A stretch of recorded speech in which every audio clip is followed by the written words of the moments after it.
Mathéo Radio présente À haute voix la lecture intégrale des œuvres spirituelles majeures. Aujourd'hui, Le Maître de la Terre de Robert Hugh Benson.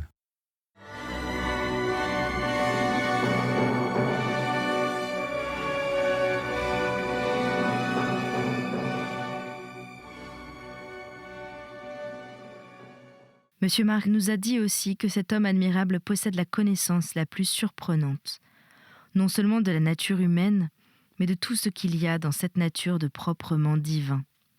Sans que l'on puisse deviner où il a puisé une science aussi universelle, c'est chose certaine que, dès le début, il a paru ne rien ignorer de l'histoire, des préjugés, des craintes, des espoirs, etc., de toutes les innombrables sectes et castes orientales avec lesquelles il a eu affaire. En résumé, comme l'observe très justement M. Markham, M. Felsenburgh constitue le premier produit vraiment parfait de cette nouvelle humanité cosmopolite, dont la création a été l'objet inconscient et continu de tous les efforts du monde à travers l'histoire. Dans 9 cités de l'Orient, Damas, Irkoutsk, Constantinople, Calcutta, Bénarès, Nankin et 3 autres, une foule mahométane l'a acclamé comme le dernier Messie. Enfin, en Amérique, d'où a surgi cette figure extraordinaire, personne n'a rien à dire de lui que du bien.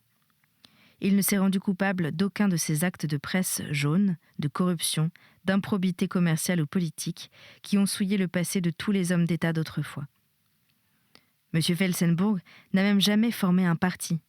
C'est lui en personne, et non pas son groupe, qui a tout conquis. Et tous ceux qui ont assisté à la séance de cette nuit s'accorderont à reconnaître avec nous que l'effet de ce discours de M. Markham a été indescriptible. Quand ce discours a pris fin, un grand silence s'est répandu dans la foule, et puis, pour répondre à l'émotion universelle, l'organiste a frappé les premiers accords de l'hymne maçonnique. Bientôt, non seulement tout l'intérieur de l'édifice a retenti des paroles sacrées de ce chant, mais au dehors aussi, le peuple rassemblé s'est mis à chanter, et notre vieille cité de Londres, pendant quelques instants, est devenue en vérité le temple du Seigneur. Et maintenant, nous voici parvenus à la partie la plus difficile de notre tâche. Aussi bien devons-nous avouer, tout de suite, que toute description échouerait à rendre compte de la séance de cette nuit. On achevait le 4e verset de l'hymne maçonnique, lorsqu'une figure simplement vêtue de noir a gravi les marches de l'estrade. Personne d'abord n'y a fait attention. Mais tout à coup, un mouvement s'est produit parmi les délégués, et bientôt le chant s'est interrompu, au moment où le nouveau venu, après une légère inclinaison de tête à droite et à gauche, s'est frayé un chemin jusqu'à un siège qui lui était réservé au premier plan de l'estrade. Et chose singulière, aucun vivat bruyant n'a remplacé la musique de l'hymne. Un silence profond, infini, a immédiatement dominé l'énorme foule. Et ce silence, par un magnétisme étrange, s'est communiqué même en dehors de l'édifice, dès l'instant où M. Felsenburgh a prononcé ses premières paroles. De son discours, nous ne dirons que peu de choses. Autant qu'il nous a semblé, pas un seul reporter n'a eu le courage de baisser les yeux sur son papier pour prendre des notes. Le discours prononcé en espéranto était d'ailleurs très bref et très simple. Il ne consistait qu'en une annonce rapide du grand fait de la fraternité universelle désormais établie, en des félicitations à tous ceux qui auraient le bonheur de pouvoir assister au déroulement futur des destinées de l'univers, après cet accomplissement définitif du grand effort des siècles, et, par manière de péroraison, en une exhortation à la louange de cet esprit du monde qui, maintenant, vient de réaliser son incarnation. Tel a été le contenu de ce discours de quelques minutes, mais comment essayer de traduire l'impression que nous a fait éprouver la personnalité de l'orateur ? M. Felsenburgh, autant que l'on en peut juger par son apparence extérieure, est un homme d'environ 30 ou 35 ans. Il a le visage rasé, la taille très droite, les yeux et les sourcils noirs, sous des cheveux entièrement blancs. Pendant tout son discours, il s'est tenu immobile, les mains appuyées sur le rebord de l'estrade. Toutes ces paroles étaient dites lentement, distinctement, d'une voix merveilleusement claire et haute. Puis quand il eut achevé, il est resté debout au premier plan de l'estrade. Il n'a pas obtenu d'autre réponse qu'un soupir qui a jailli de tous les cœurs, comme si le monde entier venait de respirer librement pour la première fois. Après quoi s'est étendu sur nous, de nouveau, l'extraordinaire silence. Nombreux d'yeux pleuraient, des milliers de lèvres remuaient sans émettre aucun son, et tous les visages étaient tournés vers la simple figure debout sur l'estrade, comme si l'espoir de toutes les âmes était concentré là. C'est d'une façon pareille que, sans doute, si du moins la chose n'est pas une simple fiction, des milliers d'yeux et d'âmes étaient tournés vers le personnage connu dans l'histoire sous le nom de Jésus de Nazareth. Monsieur Felsenburgh s'est tenu debout, un moment encore, puis il a traversé l'estrade et est sorti de la salle. Des événements qui ont eu lieu au dehors, un témoin oculaire nous a rapporté les quelques détails suivants. L'aérien blanc qui sert de voiture particulière à Monsieur Felsenburgh et que connaissaient désormais tous ceux qui étaient à Londres la nuit passée, avait stationné auprès de la petite porte sud de l'ancien chœur, reposant à environ 20 pieds au-dessus du sol. Rapidement, en quelques minutes, la foule a appris ou deviné quel était le voyageur qu'avait emmené cet aérien. Et lorsque M. Felsenburgh a reparu sur la porte, le même étrange soupir a retenti à travers tout l'espace du cimetière de Paul, bientôt suivi du même silence. L'aérien étant descendu, son maître y est entré, et de nouveau le vaisseau s'est élevé à une hauteur de 20 pieds.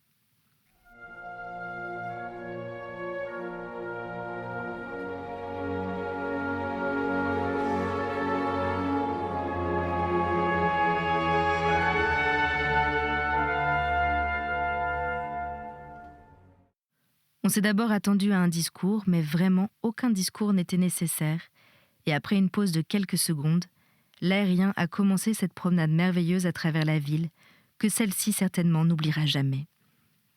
4 fois, durant la nuit, M. Felsenburgh a traversé d'un bout à l'autre l'énorme capitale sans dire un seul mot, et partout l'immense soupir a précédé et suivi son apparition.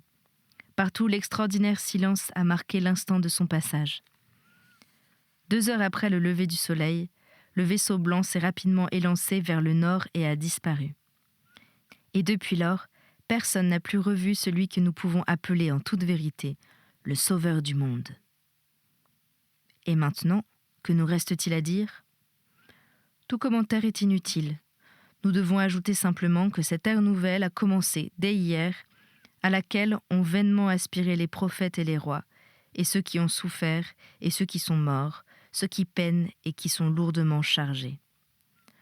En même temps que les rivalités intercontinentales ont cessé d'exister, le conflit des dissensions intérieures a pris fin, lui aussi.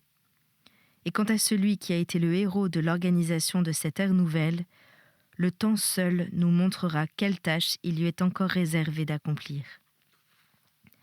Ce qu'il a accompli déjà, en tout cas, est d'un prix incalculable. Le péril oriental a été pour lui à jamais dissipé. Tout le monde à présent, aussi bien les barbares fanatiques que les nations civilisées, a clairement conscience que le règne de la guerre est fini. « J'apporte non point la paix, mais un glaive », disait le Christ. Et l'on sait combien amèrement vraies se sont trouvées ces paroles. « Je n'apporte pas un glaive, mais la paix », est la réponse enfin nettement formulée de ceux qui ont définitivement renoncé à suivre le Christ ou qui jamais n'ont accepté de le suivre. Les principes d'amour et d'union que notre Occident a appris à comprendre et à appliquer durant le siècle passé ont maintenant été adoptés aussi par l'Orient. Il n'y aura plus d'appel aux armes, mais à la justice. Les hommes ne s'adresseront plus à un Dieu qui s'obstine à se tenir caché, mais bien à l'homme qui a appris sa propre divinité. Le surnaturel est mort, ou plutôt nous savons aujourd'hui qu'il n'a jamais vécu. Ce qui reste à faire, c'est de mettre en œuvre ces leçons nouvelles, de fédérer tous nos actes, toutes nos paroles et toutes nos pensées au tribunal de l'amour et de la justice. Ce sera sans aucun doute la tâche des années qui viendront. Tous les codes auront à être détruits, toutes les barrières à être renversées. Chaque parti devra s'unir avec l'autre parti, chaque nation avec l'autre nation, et chaque continent avec l'autre continent. Rien ne subsiste plus de l'ancienne peur qui pesait sur nous. Nous n'avons plus à craindre ni les dangers de la vie présente, ni ceux d'une soi-disant vie future dont l'appréhension a paralysé toute l'activité des générations précédentes. Assez longtemps l'humanité a gémi dans le travail de son enfantement. Son sang a coulé par la faute de sa propre folie. Aujourd'hui, enfin, elle se comprend elle-même et commence à vivre. C'est dorénavant que pourront être vainement bienheureux les doux, les pacifiques, les compatissants. Car voici qu'ils vont enfin posséder la terre et seront nommés les enfants de Dieu.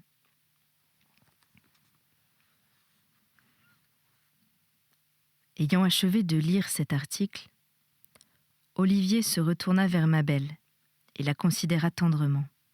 « Dis-le-moi encore, ma chérie, » murmura-t-il. « Est-ce que tout cela n'est pas un rêve ?»« Un rêve ?» répéta-t-elle. « Non, certes, c'est au contraire une réalité plus réelle que toute notre vie jusqu'ici. Ne te rappelles-tu pas que nous l'avons vu de nos yeux, le Fils de l'homme ? Oui, c'est bien le mot qui convient, le sauveur du monde, comme le dit ce journal. Je l'ai reconnu dans mon cœur, aussitôt que je l'ai aperçu, aussitôt qu'il s'est arrêté là au bord de l'estrade. Il y avait comme une auréole autour de sa tête, et maintenant je comprends tout. C'est lui que nous avons attendu si longtemps, et il est venu, apportant dans ses mains la paix et la bonne volonté. Et quand il a parlé, ensuite je l'ai reconnu aussi. Sa voix était comme le bruit de la mer, aussi simple, aussi terrible, aussi infiniment puissante. Ne l'as-tu pas entendu ? Pour toute réponse, Olivier prit sa femme sur ses genoux et lui baisa le front. De tout le reste, reprit doucement la jeune femme, je m'en remets à lui. J'ignore où il est et quand il reviendra et ce qu'il fera. Je suppose qu'il y aura encore pour lui de grandes choses à faire avant qu'il soit complètement connu. Et nous, en attendant, nous ne pouvons qu'aimer, espérer et être joyeux. De nouveau, il y eut quelques instants de silence. Puis Olivier parla. « Ma chérie, pourquoi dis-tu qu'il aura encore à se faire connaître ? » « Je dis ce que je sens, » répondit-elle. « Les hommes jusqu'ici savent seulement ce qu'il a fait et non point ce qu'il est. Mais cela aussi viendra en son temps. Et jusque-là, c'est vous qui aurez à travailler pour préparer ces voies. Oh mon Olivier, sois fort et fidèle. » Elle lui rendit son baiser et s'enfuit. Olivier resta assis, considérant, suivant son habitude, l'ample perspective qui se déroulait devant sa fenêtre. À la même heure, la veille, il quittait Paris, connaissant déjà le fait qui venait d'avoir lieu, mais ignorant encore l'homme qui en avait été l'auteur. Maintenant, il connaissait l'homme aussi, ou tout au moins, il l'avait vu, entendu, et avait subi l'attrait surnaturel qui se dégageait de toute sa personne. Ses compagnons du gouvernement avaient éprouvé la même impression, dominés et comme effrayés, mais en même temps excités jusqu'au plus profond de leur âme.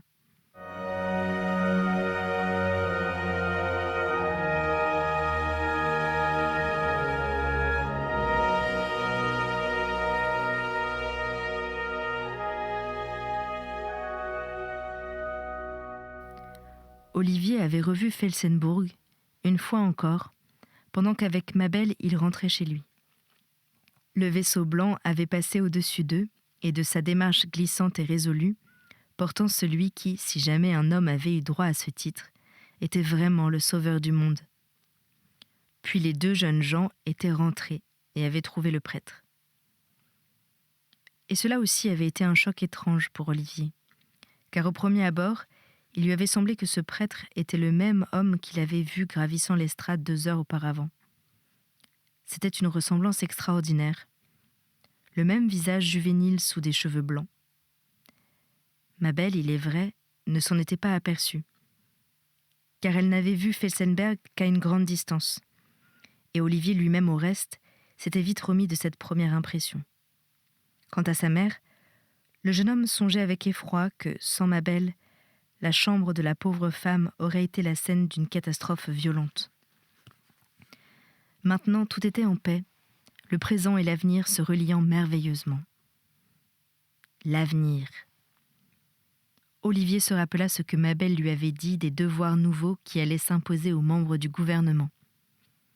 Il s'agissait pour eux de réaliser le principe qui venait de s'incarner dans ce jeune Américain mystérieux. Le principe de la fraternité universelle. Ce serait une tâche énorme. Toutes les relations internationales auraient à être révisées. Commerce, politique, méthode de gouvernement. Tout réclamait une transformation radicale. Et Olivier ne laissait point de se sentir un peu épouvanté devant l'immense perspective des travaux qui l'attendaient. Il prévoyait, en vérité, une révolution universelle, un cataclysme plus profond encore que n'aurait été l'invasion de l'Orient. Mais le cataclysme, cette fois, allait avoir pour objet de convertir les ténèbres en lumière et le chaos en ordre. Une demi-heure plus tard, comme Olivier dînait précipitamment avant de repartir pour Whitehall, Mabel le rejoignit dans la salle à manger. « Notre mère est plus calme, dit-elle. Il faudra que nous soyons très patients, Olivier. As-tu pris une résolution au sujet du retour ici de ce prêtre ?» Il secoua la tête. « Je ne puis songer à rien d'autre qu'à l'épreuve qu'il me va falloir accomplir, répondit-il. C'est toi qui décideras. Je laisse la chose entre tes mains. Mais écoute, ma belle, te rappelles-tu ce que je t'ai dit au sujet de ce prêtre ? Sa ressemblance avec lui ? Oui. Que penses-tu de cela ? Elle sourit. Je n'en pense rien du tout. Pourquoi ces deux hommes ne se ressembleraient-ils pas ? Olivier prit un biscuit sur la table, l'avala et se leva. En tout cas, la coïncidence est curieuse, dit-il. Et maintenant, ma chérie, adieu. Je bois juste un petit coup. Oh, mère, dit Mabel, agenouillée auprès du lit. Ne pouvez-vous pas comprendre ce qui s'est passé ? Plusieurs fois déjà, elle avait essayé d'expliquer à la vieille dame le changement extraordinaire qui s'était accompli dans le monde, mais vainement. Il lui avait semblé que son devoir était de le lui expliquer, et qu'il était impossible que la mère de son Olivier s'anéantît sans avoir conscience de l'état nouveau où elle laissait le monde. C'était comme si une chrétienne se fût agenouillée au lit de mort d'un juif au lendemain du dimanche de la résurrection. Mais la vieille Madame Brandt restait immobile, terrifiée, et cependant obstinément indifférente. « Mère, reprit Mabel, écoutez-moi bien. Ne comprenez-vous pas que tout ce que Jésus-Christ avait jadis promis est maintenant réalisé ? Le règne de Dieu a commencé, mais nous savons à présent qui est Dieu. Vous m'avez dit tout à l'heure que vous désiriez le pardon des péchés. Eh bien, ce pardon, nous l'avons tous, puisque nous savons décidément que ce qu'on appelle péché n'existe pas. Et puis, il y a la communion. Vous vous figuriez qu'elle vous faisait participer à Dieu ? Eh bien, nous participons tous à Dieu, par le seul fait que nous sommes des êtres humains. Ne voyez-vous pas que votre christianisme était simplement une manière d'exprimer tout cela ? Je veux bien que pour un temps, ça a été l'unique manière, mais maintenant, il n'en est plus ainsi. Et songez que cette vérité nouvelle est certaine, absolument certaine. Elle s'arrêta un instant, désolée de ne voir aucun changement sur le vieux visage pitoyable. Songez comme le christianisme a échoué, comme il a divisé les nations. Rappelez-vous toutes les cruautés de l'Inquisition, les guerres de religion, les séparations entre mari et femme, entre parents et enfants. Oh, vous ne pouvez pas croire que tout cela fut bon.